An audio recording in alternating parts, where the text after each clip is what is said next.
Hi, today I'm making roasted corn salad. This summer salad is really great use of leftover corn on the cob. I had a little bit left over from Memorial Day weekend and I thought I would go ahead and make a salad.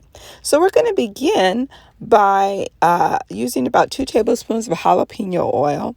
And then I'm going to lay 3 ears of corn onto my flat skillet and let it brown. Now I'm going to keep this down low because we're not trying to make popcorn.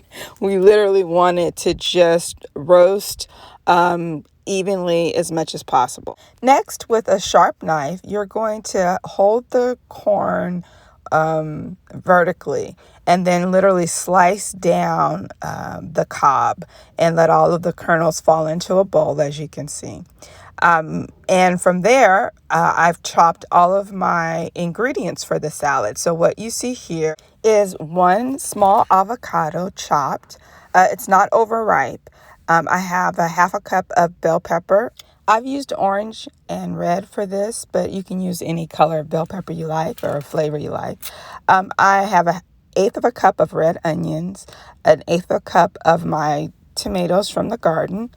I also have a half a cup of cucumber and a quarter cup of cilantro.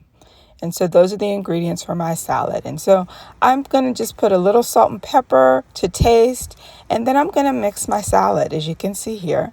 I'm going to mix the ingredients. Now, you can pour lemon or lime juice over this corn if you want a lighter flavor.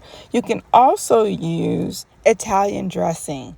And I add my avocados last due to the texture and consistency of avocado.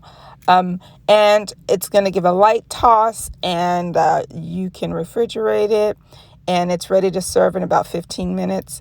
I actually am taking this to lunch, so I put it in a container, and it will last about 3 days, 4 days in the refrigerator easy.